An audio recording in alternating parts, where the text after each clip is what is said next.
여러분 잘 지내셨습니까? 저는 더워서 죽을 것 같습니다. 아주. 땀이 비 오듯 쏟아진다, 이런 말이 있습니다만은 저는 이 나이 먹을 때까지 그게 무슨 뜻인지를 잘 몰랐어요.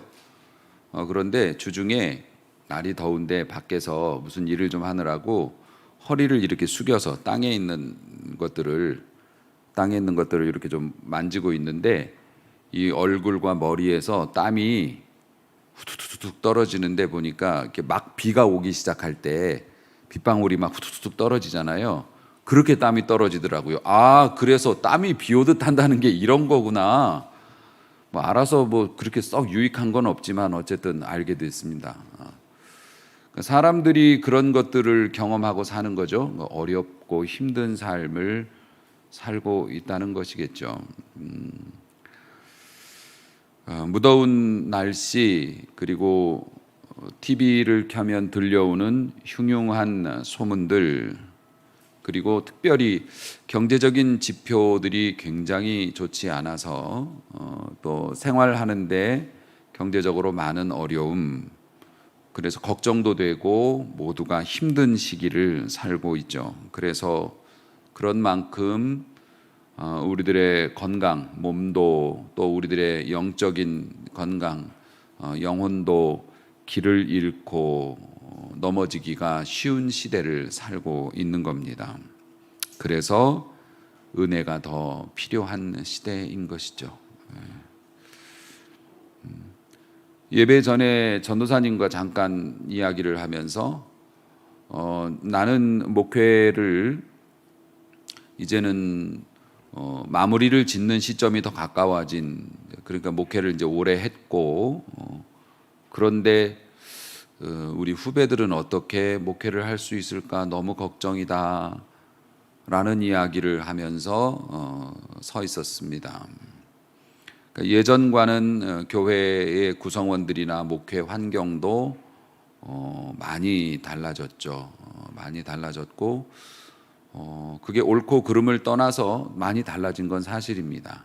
옛날 교회들은 젊은 애기 엄마들, 그리고 또 어머니들이 교회의 열성적인 지지층이었고, 또 교회를 움직이는 동력들이었고 그랬습니다. 젊은 엄마들과 또 연세 드신 어머니들이 교회 하여튼 무슨 일만 있으면 가장 열심히 참석하시는 분들이었는데, 요즘에는 이제 그게 전혀 달라졌죠. 요즘 젊은 어머니들, 또 이제 연세 드신 어머니들도 교회 일에 적극적으로 뛰어들기는 굉장히 어렵고, 그래서 예전 교회에서는 교회에서 어떤 일을 하는데 뭐 이렇게 적극적으로 나서지 않거나 뭐 그런 모습을 보이면 사람들이 저 사람 이렇게 보는 시선이었다면, 지금은 교회 일에 적극적으로 나서고 막 모든 일에 앞장서면 사람들이 저 사람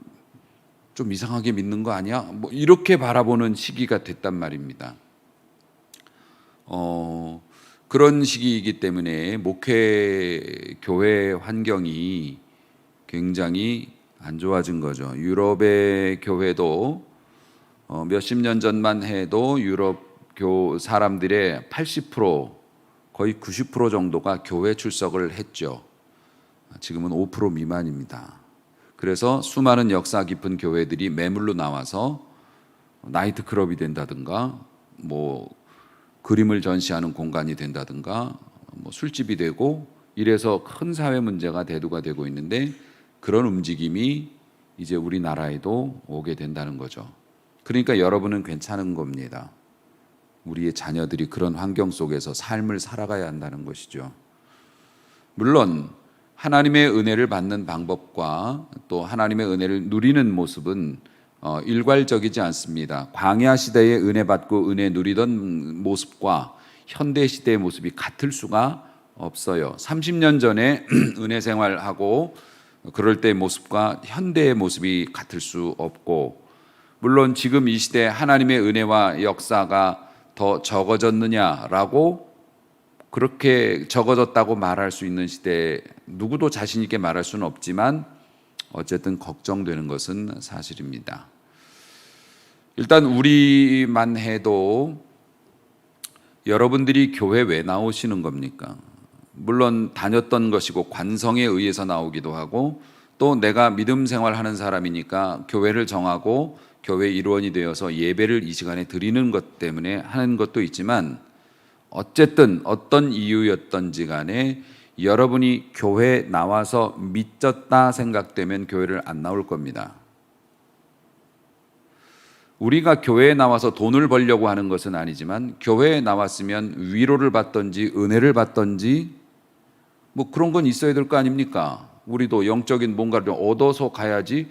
이상하게 교회만 갔다 오면 예배가 마치면 쓸쓸하고 허전하고 뭔가 좀 개운치가 않고 어떤 날은 열받고 목사님은 왜 저렇게 말씀하시나? 아니면 그 장로님 권사님은 왜 나한테 그런 말을 하시나? 이래서 화날 때도 있고 이게 쌓이면 교회 다닙니까? 안 다닙니까? 물론 이런 교회도 찾아가 보고 또 다른 교회도 찾아가 볼 수 있지만 교회 다녀서 손해 난다면 교회 다닐 사람 아무도 없을 겁니다. 여러분들은 다행스럽게도 은혜를 받으시는가 봅니다. 네. 이제는 맞춰주시는 것도 아주 수준급으로 맞춰주셔서 저를 이렇게 토닥토닥 이렇게 해주셔서 늘 감사하게 생각하고 있습니다. 그러니까 예배를 드렸는데 이상하게 손해본 것 같고 마음이 허전하고 심지어는 큰 교회는 뭐 엄청난 스케일로 예배를 드리고 유명한 사람들 나와서 막 찬양하고 성가대가 막 몇백 명씩 되고 오케스트라가 있고 TV에서 보던 사람들이 나와서 간증하고 막 이렇게 하는데도 모든 게 끝나고 나서 내 마음이 허전하고 불안감이 떨쳐지지 않고 그렇다면 그 이유는 딱 한 가지입니다. 은혜를 못 받아서 그래요. 그 예배에서 은혜를 못 받아서 그래요. 다른 이유는 없어요. 어린 아기는 자기가 필요한 것을 위해서 울지만 일단 엄마가 그 아기를 품에 꼭 안아주면 안정이 됩니다. 왜냐하면 엄마가 나를 이렇게 귀하게 안아줬다. 그럼 그 다음 거는 어떻게 돼요? 아무리 어린 애기라도 해결해 줄 거라는 생각이 들어서 울음을 그칩니다. 우리가 예배를 통해서 하나님 앞에 서게 되고 하나님을 만나 배우는 건데 만약에 그 예배를 통해서 우리가 하나님을 제대로 만나지 못하면 그런 현상이 벌어지는 겁니다. 왠지 쓸쓸하고 허전하고 괜히 교회에 나와서 손해본 것 같은 느낌 들고 이제 그러면 안 되는 거죠. 안 믿는 사람은 안 믿는 사람이라고 하지만 여러분은 믿음에 대해서 관심이 있고 또 투자도 하신 거지 않습니까? 그러면 은혜 가운데 살아가야 하는데 그래서 우리가 항상 야고보 사도도 그렇습니다만 은혜를 사모하고 완전한 은혜, 더 큰 은혜를 너희가 사모해야 한다라고 말씀하고 있는 겁니다. 더 큰 은혜가 그럼 뭔가? 예수님이 이렇게 말씀하셨어요. 내가 너희에게 주는 것은 세상이 주는 것과 다르다. 세상에서 받는 것보다 다른 것을 우리가 받을 수 있는 거예요. 그러니까 너희는 마음에 근심하지 말고 두려워하지 말라. 그래서 여러분이 예배 때 은혜를 받고 은혜를 받았다는 건 당연히 하나님을 인지, 접촉, 하나님을 느꼈다는 겁니다. 내 곁에 내 하나님이 계시다는 것을 예배를 통해서 느꼈다면 예수님의 말씀처럼 완전한 은혜를 받은 건데 세상에 줄 수 없는 걸 받은 건데 그때 나타나는 현상이 뭐예요? 근심이 없어지고 두려움이 사라진다. 아멘. 여러분의 은행 통장의 잔고는 그대로 있고 여러분을 대적하는 직장의 상사도 그대로 있지만 딱 변화되는 게 내가 변화되는 거죠. 두려워하지 않고 근심하지 않아요. 그러니까 염려가 머릿속에서 지워지면 마약입니다. 마약은 취해가지고서 아무 생각이 없어지죠. 하지만 그건 막대한 고통과 또 주변 사람들에게 피해를 끼치고 자신도 고통을 당하게 되죠. 하지만 하나님이 주시는 은혜는 그런 것이 아니어서 생각이 다 있어요. 내 은행 잔고가 얼마라는 것도 잊지 않고 직장 상사가 있다는 것도 잊지 않습니다. 하지만 그것 때문에 전에는 노심초사 전전긍긍했는데 이제는 그렇게 되지 않아요. 부딪혀 보지 뭐. 혹시 알아? 내일 하나님께서 또 어떻게 해주실지. 다시 도전해 보지 뭐. 여지껏 하나님의 은혜로 살았는데 내가 못 살 거 뭐 있어. 일단 나만 잘하면 돼. 하나님은 날 도와주실 테니까. 아멘. 요렇게 되는 거죠. 요게 이제 완전한 은혜가 되는 겁니다. 세상도 은혜가 있습니다. 세상이 주는 좋은 것들이 있죠. 그런데 그걸 얻으려면 싸워야 되고요. 남을 눌러야 내가 또 올라갈 수 있고요. 또 욕심을 부려야 얻어내는 거지만 그 결과는 뭡니까? 아침의 안개와 같아서 영원할 것 같으나 영원할 수 없고. 인생이 뭐 별거 아니라는 거 어제도 하루 종일 뉴스에서 대서특필한 내용 아시지 않습니까? 세상을 주름잡고 한 나라를 다스렸던 그런 유명한 사람도 어떤 사람이 수도 파이프 잘라가지고 검은색 테이프에 감은 그 무기에 의해서 길바닥에 누워서 인생을 마감하고 마는 게 그게 사람의 운명이고 생명이라는 거죠. 좀 좋습니다. 그러면 하나님이 주시는 이런 완전한 더 큰 은혜 우리가 이제 받아야죠. 받아야 하는데 어떻게 받느냐? 요게 이제 오늘의 문제가 되겠습니다. 더 큰 은혜, 완전한 은혜 받아야 되는데 어떻게 받느냐? 옛날에는 뭐 옛날도 아닙니다. 지금도 그래요. 많은 성도님들이 하나님의 완전한 은혜를 얻기 위해서는 기도원을 가든지 아니면 유명한 목사님한테 안수를 받든지 아니면 훌륭한 믿음의 사람들이 기라성같이 많이 있는 유명한 교회를 가든지 거기에 소속이 되든지 하다못해 내가 금식을 하든지 내가 구제를 많이 하든지 헌금을 많이 하든지 뭔가를 해야 은혜를 받을 수 있다라고 생각을 했습니다. 열심히 막 종교적인 활동도 하고 막 어쨌든 하나님 마음에 들게 우리가 뭔가를 해야 그런 완전한 은혜를 받는다고 생각을 했습니다. 근데 그게 먹혔던 시절이 있었죠. 옛날에 70년대, 80년대 뭐 우리나라 교회 한참 성장할 때 막 대단했죠.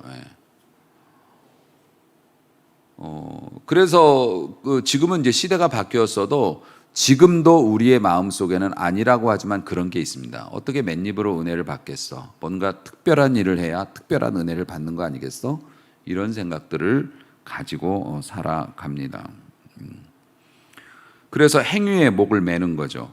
행위의 목을 매는데 좋은 행위를 해야 하나님의 특별한 은혜를 받는다고 생각하는 사람들이 그럼 좋은 행위를 하냐? 그런 문제가 없죠. 좋은 행위를 못 한다는데 문제가 있는 거예요. 하나님 앞에 뭔가 기여를 해야 내가 큰 은혜를 받을 텐데라고 고민하면서 아무것도 하지 않고 있는 나를 발견하니까 더 괴로운 거예요. 그럼 이제 그 다음에는 어떤 상태가 되냐면 내 삶에 안 좋은 일이 일어나면 무슨 생각을 합니까? 내가 교회에 이런 것도 하고 막 봉사도 하고 그래야 되는데 그런 거 안 해서 내가 이렇게 된 거야. 이러면서 혼자 체념에 빠져요. 그래 나는 이런 복을 못 받은 거니까 내가 못나서 그래. 거기에서 끝나면 되는데 그러면서 죄가 그 마음에 들어와 하나님을 원망하기 시작하고 하나님께서는 나는 가만히 있었는데 너 도대체 왜 그러냐 엎어졌다 뒤집어졌다 하면서 결국 나를 원망하고 떠나는구나 이렇게 돼요.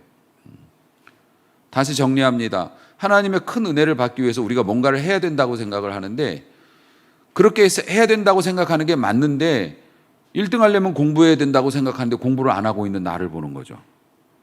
그래 놓고서 어떡합니까? 안 좋은 결과가 일어나면 내가 그런 거 해야 되는데 못해서 그래. 왜 나는 이렇게 가난하게 태어났을까? 나는 왜 이렇게 머리가 나쁘게 태어났을까? 그런 원망을 하면서 부모 원망하고 세상 원망하고 하나님 원망하고 이런 게 반복된다는 겁니다. 그래서 이제 그런 마음 가지고 예배를 드리면 은혜가 안 되는 거예요. 그래서 계속 지지부진한 거죠. 의욕도 안 생기고 안 다닐 수는 없고 다녀도 별 볼 일은 없는 것 같고. 그런데 여러분 사실 은혜의 개념은 성경적인 개념은 그래요. 하나님이 주시는 완벽한 은혜는 우리가 쟁취하는 것이 아닙니다. 거래하는 것도 아닙니다. 하나님께서 우리에게 그냥 베풀어 주시는 은혜가 뭐예요? 그냥 거저 받는 게 은혜지 않습니까? 거저 주십니다. 어떤 걸요? 더 큰 은혜, 완전한 은혜를 거저 주신다는 거예요. 그런데 정확한 사실이 그렇습니다. 성경을 딱 압축해서 요약해서 정리를 해보면 하나님은 그것을 거저 주신다. 그런데 그것을 알아보고 누리는 사람과 알아보지 못하고 지나치는 사람이 있을 뿐, 이겁니다. 그래서 야고보 사도가 더 큰 은혜, 완전한 은혜를 사모하라. 그러면 그 은혜가, 우리가 그 은혜 아래에 있으면 두려움도 없고 근심도 없고 그냥 마약에 취한 사람처럼 그냥 사는 게 아니에요. 오히려 두려움 없이 근심 없이 살아갈 뿐만 아니라 결과도 좋을 것이다. 할렐루야. 예. 하나님이 지으신 세상에서 은혜로 사는 사람들이 결과가 당연히 좋죠. 예. 항상 우리가 잘 될 것이다. 이제 이건데 그 완벽한 은혜를 누리기 위해서 야고보 사도도 이런저런 얘기해요. 이제 지금부터 그런 얘기를 하는데, 그러면은 우리가 그런 삶을 살아야 은혜를 주시나? 아니라고요. 순서가 바뀌었다고요. 하나님이 주신 은혜를 발견하고 누리기 위해서 우리가 그런 삶을 살아봐야 된다는 겁니다. 그러면 그런 삶이 무엇인가? 하나님을 가까이 하고 마귀를 대적하라. 이게 하나의 문장이에요. 뭔 얘기냐면 하나님을 가까이 해봐라. 마귀가 도망갈 것이다. 아멘. 아멘. 마귀한테 자꾸 도망가라고 그러지 말아요. 어둠아 물러가라 얘기하지 말아요. 불을 켜세요.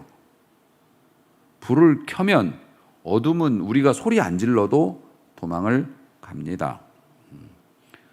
하나님을 가까이 하고 마귀를 대적하라고 그랬어요. 다윗도 시편에서 하나님을 가까이 함이 내게 복이라. 제일 큰 복이다.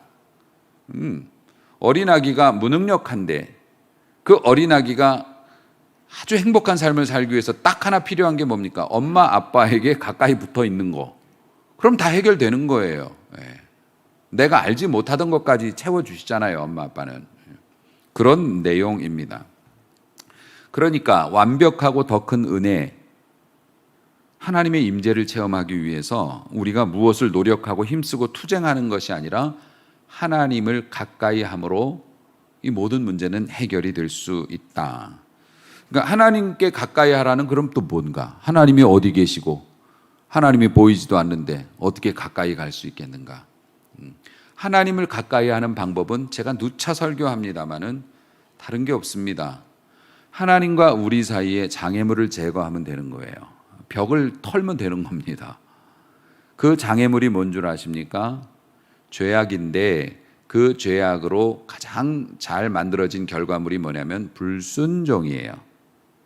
역사가 제일 오래된 죄입니다. 아담과 하와 때부터, 선악과부터 순종하지 않았어요. 죄 때문에 그래요. 나도 하나님하고 뭐 대봐서 뭐 모자랄 것 없어. 내가 알아서 애 키울 수 있고 내가 알아서 살 수 있어. 무슨 하나님이 이러라 저래라는 거 꼭 안 들어도 나 열심히 하면 돼. 지금까지도 해왔고 이러면서 사는 겁니다. 그러니까 불순종이라는 게 게으른 것도 있지만 사실 그 뒤에는 교만이 있는 겁니다. 애들이 어렸을 때보다 나이 먹으면 애들도 1살, 2살 먹어가면은 더 말 안 듣죠. 왜요? 엄마 아빠 우습게 보이는 거죠. 더 크면 어떻게 됩니까? 한 대라도 때리려고 하면 손 붙잡고 어머니 왜 이러십니까? 이렇게 됩니다. 아이들이 돈 벌고 이제 엄마 아빠보다 경제적으로 더 커지면 엄마 아빠도 눈치를 보게 됩니다. 애들 봐도 딱 맞습니다. 교만하면 하나님 뜻에 순종 안 합니다. 그러니까 순종 안 하는 사람이 게으른 사람이 아니라 교만한 사람이라고 보는 게 사실은 영적으로는 그게 더 맞습니다. 하나님께 가까이 나아가는 유일한 방법. 너는 돈을 더 냈으니까 내가 너에게 더 큰 사실 돈을 더 낸 것도 어쩌면 하나님이 주시는 감동에 순종했어서 그런 것일 수도 있지 않습니까? 그러니까 하나님께서는 뭔가를 더 했다고 가까이 오는 게 아니라 너하고 나하고 전기가 통하지 못하게 하는 중간에 뭔가가 있느냐? 여러분 새 제품 리모컨 사시면은 얇은 비닐 하나 빼죠. 그럼 리모컨이 작동을 시작합니다. 리모컨도 정상이에요. 배터리도 정상이에요. 근데 작동을 안 해요. 왜요? 배터리에 전기가 통하는 그 부분에 전기가 못 통하는 얇은 필름 하나를 껴놔서 그래요. 그걸 빼면 통해요. 그것처럼 너하고 나는 준비됐고 너도 열심히 하는데 우리가 안 통하는 이유가 뭐냐? 그 사이에 뭔가가 있다. 그게 뭐냐? 교만으로 인한 불순종, 죄가 그 안에 있다. 여러분, 그러므로 일부러라도 순종을 잘 하시는 은혜가 있길 주의 이름으로 축복합니다. 그러니까 순종을 한번 해봐요. 그냥 해보세요. 해보면 그 맛을 알 수 있을 거예요. 하나님과 하나 되는 느낌. 그래서 똑같은 상황을 봐도 내 생각이 달라져요. 긍정적이 되어지고, 예. 그럼요. 뭔가 막 죽어버릴 것 같은 막 분노가 아니라 뭔가 차분해지고 이해가 되어지는 그런 느낌. 왜냐하면 너 아니어도 하나님 계셔. 이게 되는 거니까요. 예. 이거 아니면 안 돼가 아니고 하나님은 언제나 계시고 어떤 상황, 어떤 순간, 어떤 일에도 함께 하시니까 그걸 이제 느끼니까, 통하니까 이게 이제 되는 거죠. 그렇기 때문에 사랑하는 성도 여러분, 우리 그리스도인조차 그 세속적인 방법이나 하나님 없이 우리가 돈의 힘으로 또 우리의 어떤 뭐 여러 가지 개인적인 힘으로 이루어 놓은 성공에 이렇게 막 조급하고 목말라하고 그렇기도 하는데, 근데 마음의 평안과 기쁨이 없잖아요. 마음의 평안과 기쁨 없으면 그 모든 게 다 짐으로 오는데, 무게로 덮는데. 그래서 제가 부흥회 갈 때마다 그런 얘기를 항상 해요. 여러분 침대 매트리스 있는데 그 매트리스는 깔고 자라고 있는 거지 덮고 자라고 있는 게 아니라고. 매트리스 좀 무거워요. 여러분 매트리스 한번 걷고 그 밑에 들어가서 한번 덮고 잡으세요. 악몽을 꾸게 될 줄로 믿습니다. 잠도 제대로 못 잘 거예요. 그러니까 여러분에게 주신 물질이나 여러분에게 주신 좋은 환경이나 이런 거는 누리라고 주신 거지, 그걸 유지하고 떠받들고 그걸 뺏기지 않기 위해서, 그럼 그 매트리스 밑에가 자는 사람하고 똑같습니다. 하나님의 은혜 속에 살면 뺏길까 걱정 안 해도 돼요. 내가 건강하고 정상적인 삶을 살면 이 세상에서 그런 일이 일어나지도 않고 또 하나님이 지켜주시기 때문에 뭐 누가 가져간다고 해도 하나님이 더 큰 걸로 채워주실 수도 있고, 그러니까 이런 게 가능하고 이게 믿어지기 때문에 평안을 뺏기지 않고, 서운한 거 있어도 싸우진 않아요. 기독교인들은. 아시겠죠? 바보가 아니라서 서운한 거 사리 판단을 하는데, 서운한 거 있어도 안색변하고 막 진짜 싸우진 않아요. 왜요? 양보하면 돼. 하나님께서 또 알아주시면 되지. 요게 되는데, 싸우는 이유가 뭡니까? 이거 아니면 안 돼. 감히 네가 날 지금 무시당하면 영원히 나 무시당할 것 같아. 이러니까 싸우는 거 아닙니까? 그러니까 은혜가 그만큼 중요하다. 하나님 앞에 하나님을 가까이 하는 방법이, 유일한 방법이 뭐라고요? 순종부터 시작하는 겁니다. 순종함으로 가까이 갈 수 있다. 또 중요한 거, 아까도 말씀을 드렸습니다마는 사실 하나님과 함께 있다라고 하는 것을, 그게 사실이니까요. 하나님 지금도 여러분 곁에 계시죠. 아멘. 그거를 딱 짜릿하게 느끼는 순간 우리의 삶에서 아주 극적인 변화가 뭐냐면 마귀가 쫓겨난다니까요. 마귀가 하는 일이 주로 뭐냐면 태클 걸기, 그 다음에 옆에서 속살거리기. 속살거리는 게 뭐냐면 그 에덴 동산에서 하와에게 뱀의 모습을 한 마귀가 와서 귀에다 대고, 너한테만 하는 얘기야? 저거를 왜 못 먹게 한 줄 알아? 저거 진짜 맛있고, 그리고 저걸 먹으면 하나님과 같이 돼서 선악을 분별할 수 있기 때문에 그래서 못 먹게 하는 거야. 너만 알아, 너만 알지. 그럼 너밖에 없는데. 거기 둘밖에 없잖아요. 아담하고 하와. 그런데도 너만 알아야 돼. 그러면은 뭔가 너만 알아. 요즘에도 그런 거 많이 하죠. 지금 블랙 사이즈는 마감됐어요. 39,900원. 그러면 그게 속살거리는 거예요. 너에게만 말해주는 거야. 이건 진짜 이 시간 지나면 다신 팔지도 않아. 막 이런 거 있잖아요. 그걸 속살거린다고 얘기를 해요. 예. 마귀가 가만히, 우리는 착하니까 가만히 있는데 귀에다 대고 요거 해봐. 예, 이런 거 해봐. 뜬금없는 걸 해가지고서 우리가 습관에 빠지기도 하고 죄에 빠지기도 하고 나쁜 친구에 빠지기도 하고 막 이상한 단체에 가서 빠지기도 하고. 그래서 사상은 함정이 얼마나 많은데, 근데 가만히 있는데 마귀가 와가지고 우리한테 그런 걸 한 거예요. 그래서 그럴듯해서 따라가 보니까 진짜 좋은 것 같아. 그래가지고 정신없이 마귀의 속살거림이 딱 들려오면 흔들리지 않는 사람은 없습니다. 승리해봐야 본전이지만 어쨌든 흔들린다고요. 그런데 그 속살거림이 없다면 어떻게 될까요? 네. 유혹이 없으면 빠질 일이 없죠. 그러니까 마귀의 역사가, 마귀가 우리를 막 올라타가지고 막 두드려 패고 있는데 뜯어내기도 합니다. 이건 이제 구마의식 같은 거예요. 마귀가 우리를 완전히 사로잡고 있는데 막 마귀를 내쫓아버리는 거죠. 예수님께서 귀신을 내쫓은 것처럼. 그런데 그게 아니더라도 마귀가 우리 귀에다 대고 우리의 연약한 부분을 건드리면서 우리의 약한 부분을 막 유혹하면서 너 그거 가져야 돼. 저거 꼭 해봐. 이러는 거, 하나님을 가까이 하는 순간 그런 속살거림이 없어지기 때문에 우리가 유혹에 빠질 일이 없다는 겁니다. 영적인 원리가 그렇다는 겁니다. 그래서 하나님께 가까이 가면 마귀를 대적하는 것이 된다. 아멘. 그리고 또 중요한 말씀이 있는데, 하나님을 가까이 하라라고 이제 야고보 사도가 말했을 때 그 원어의 뉘앙스가 뭐냐면은 당장에 즉각적으로라는 뜻이 있어요. 그러니까 뭔가를 할 때는 어떻게 해야 합니까? 서서히 하면 안 되죠. 치과 의사한테 말합니다. 선생님, 진료비가 얼마 나왔습니까? 10만 원 나왔습니다. 아니, 그 이빨 하나 뽑는데 그 10만 원씩이나 받습니까? 그 순식간에 뽑으시던데. 예, 그러면은 한 30분에 걸쳐서 뽑아 드릴게요. 서서히. 그럼 좋겠냐고요. 예.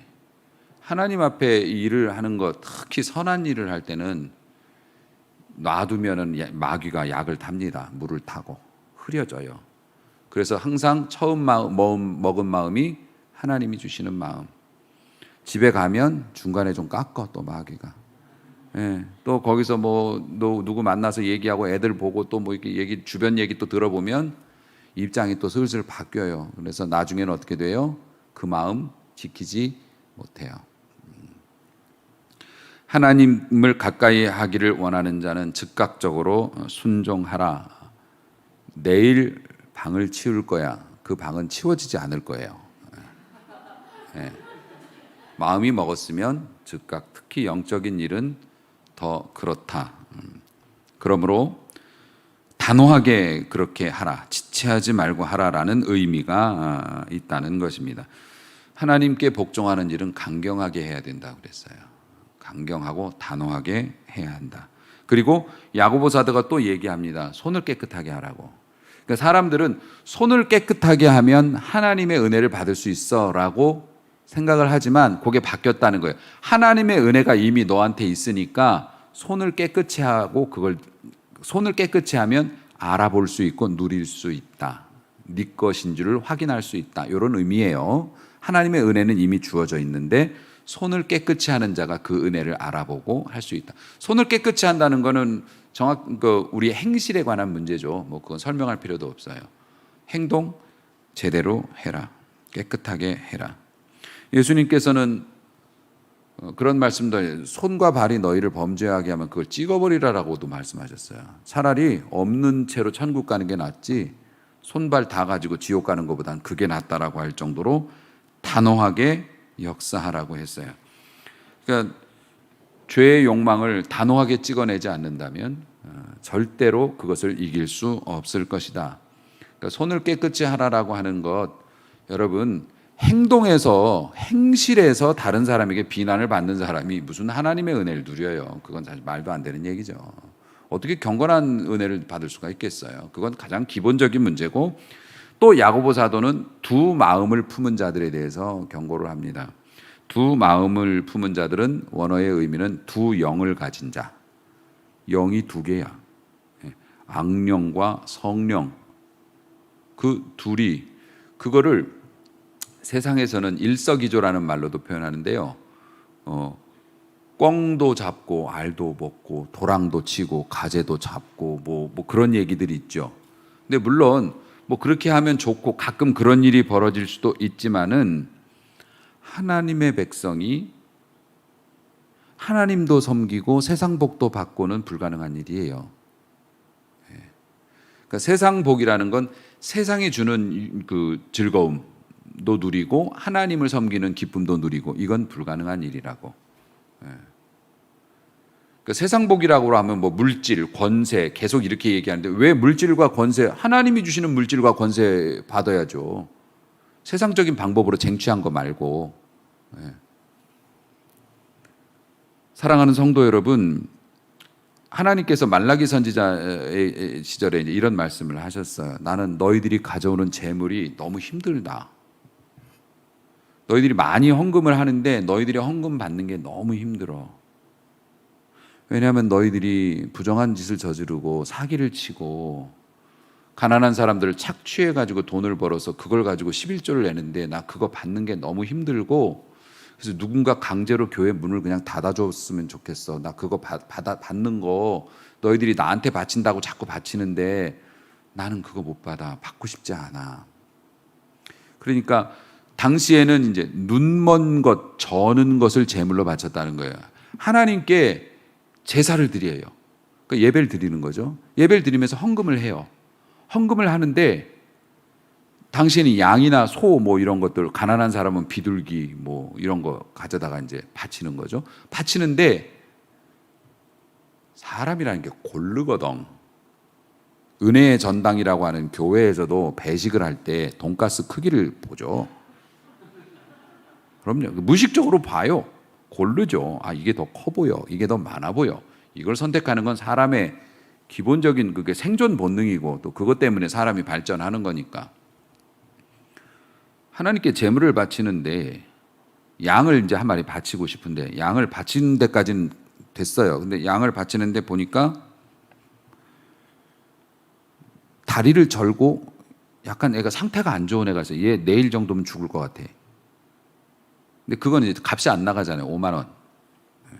근데 어떤 양은 이쁘고 아유 그냥 아주 저거는 아주 털도 상태도 좋고 아주 건강하고 싱싱해. 요거는 50만 원. 어때? 양만 하나 바치면 되는 거잖아요. 그러니까 저 자빠져 있는 거 끌고 와봐라. 하나님이 뭐 고기 드시냐? 태워 바치는 건데. 그러면 일석이조잖아요. 하나님도 섬기고 내 물질도 좀 전략하고 어차피 폐기될 거. 야, 당근에 내지 말고 교회에다 갖다 줘라. 마치 그랬다는 거예요. 우리가 아파트에서 뭐 버릴 때 5천 원씩 주잖아요. 의자 같은 거 버리면. 그거 버리느니 교회에다 갖다 놔라. 이렇게 된 거예요. 그러면 5천 원도 줄이고 교회에다가 뭐 갖다 놓은 것도 되고. 요게 두 마음이에요. 극단적으로 표현을 했지만 하나님을 섬기고 그리고 세상에서 주는 쾌락과 유익을 동시에 얻는 것은 불가능한데, 그거를 그렇게 하려는 사람이 있다. 교회 와서 신앙생활 열심히 해서 직분 받고 세상에 나가서 누구보다 잘 놀아. 그건 불가능하다. 그래서 두 마음을 품지 말아라. 두 마음을 품으면 하나님과 멀어질 수밖에 없고 하나님이 주시는 완전한 은혜 못 받는다. 야고보 사도가 그렇게 말씀하는 겁니다. 여러분, 하나님 섬기고 돈도 아끼고, 그러니까 물론 효율을 따지는 건 중요해요. 교회에서도 재정을 절약하기 위해서 싼 거를 구매하거나 또 이렇게 효율적인 재정 집행은 되게 중요합니다. 하지만 그것도 어느 정도죠. 매사에 그렇게 하는 것은 곤란합니다. 하나님을 앞에서 섬기는 일에서 효율을 따지는 것도 사실은 두 마리의 토끼를 한꺼번에 잡겠다고 하는 발상이 될 수도 있기 때문에 위험하다고 하는 것이죠. 야고보는 또 하나님의 완전한 은혜를 너희가 누리기를 원한다면 마음을 깨끗하게 하라고 합니다. 성결하게 하라고 하는데, 성결은 다른 거 없어요. 나누라는 거예요. 거룩이라는 게 구별이라는 뜻이거든요. 그러니까 우리의 마음에 흰색과 검은색이 섞여 있는 상태로 하지 말라는 거예요. 검은 것은 검은 것으로 나눠서 검은 빨래통에 넣으라는 겁니다. 하나님 앞에 회개할 거기다 넣고 하얀 마음은 하얀 마음대로 가지고 섬기는 일에 쓰고 그렇게 해야 되는데, 여러분 먹는 그릇과 씻는 그릇은 구별돼야 되죠. 예. 세수대에다 밥 담아 먹는 사람은 없습니다. 그러한 것처럼 우리의 마음도 깨끗하게 성결하게 나눠라. 악한 것들이 들어오지 못하게. 하다못해 주일날 다음 날 주일이니까 예배 우리가 준비하고 드리기 위해서 토요일 날 좀 너무 막 무리하게 하든지 아니면 뭐 그런 것들 세상의 유흥이나 오락에 깊게 들어가지 않고 하는 거, 요것도 뭡니까? 성결이죠. 구별하는 거예요. 하나님 앞에 헌금을 드릴 때 옛날 어머니들은 대리미로 다 데렸습니다. 은행 가서 새돈 바꾸기가 어려우니까 대리미로 데렸어요. 그리고 봉투에다 정성껏 담아서 이렇게 바쳤습니다. 이것도 같은 돈이라도 성결입니다. 아시겠죠? 마음을, 하나님께 드릴 마음을 준비하시는 것 뿐만 아니라 애통하고 근심하라고 말씀했습니다. 사랑하는 성도 여러분, 애통하며 울어라. 너희 웃음을 애통으로, 즐거움을 근심으로 바꿔라. 그러니까 맨날 울고 다녀야 하나요? 신앙생활 잘하는 사람? 아니요. 하나님 앞에 근심하는 사람은 세상 근심이 없어지는 줄로 믿으시기 바랍니다. 딱 그 얘기예요. 하나님 앞에서 근심해요. 내 자신의 모습을 보며 내 자식의 모습을 보며 하나님 앞에 눈물을 흘려요. 그럼 세상에 나가서는 울 일이 없어요. 그 이야기입니다. 사랑하는 성도 여러분, 마지막으로 야고보는 교회들을 향해서, 성도들을 향해서 주 앞에서 겸손하라 말씀하셨어요. 미가서 6장 8절에 미가 선지자를 통해서 하나님께서 우리에게 자상하게 말씀해 주세요. 사람아, 주께서 하나님이 선한 게 어떤 건지를 너희에게 보여주셨는데 여호와께서 너에게 원하는 게 뭐냐면, 잘 들어라, 오직 정의를 행하며 손을 깨끗이 하라. 착하게 살으라는 거예요. 정의를 행하며 사람을 사랑하며, 인자를 사랑하며 사람을 사랑하며 착하게 살아라. 그리고 이웃 사람들을, 옆에 있는 사람들을 사랑하고 겸손하게 내 하나님과 같이 걸어가는 것, 행하는 것. 그러니까 여러분, 겸손한 마음으로 주변의 사람을 사랑하고 손을 깨끗이 하면 하나님과 함께 걸어갈 수가 있다. 아멘. 그러므로 하나님의 말씀과 그 뜻 아래 겸손하게 순종해서 이웃을 사랑하고 내 삶을 거룩한 삶으로 바꾸기 위해서 좀 구별할 건 구별하고, 하나님의 것과 또 세상의 것을 구별하고, 그리고 하나님 앞에 좋은 마음을 주신다면 단호하게, 화끈하게 하나님 앞에 작은 것부터 순종하면 변화되어지는 내 모습을 보면서, 떠나가는 사탄을 보면서 우리가 더 힘을 내어 즐거운 삶을 살아가게 될 줄로 믿습니다. 그래서 앞으로는 예배를 드리고 말씀을 들었을 때 말씀은 참 좋은데 이상하게 허전해, 그런 거 말고, 목사님이 오늘 막 이런저런 말씀을 하셨는데도 나는 이상하게 위로가 되고 힘이 되고 참 안심이 된다, 이런 은혜를 여러분들이 많이 받으실 수 있기를 주님의 이름으로 축복합니다. 기도하겠습니다.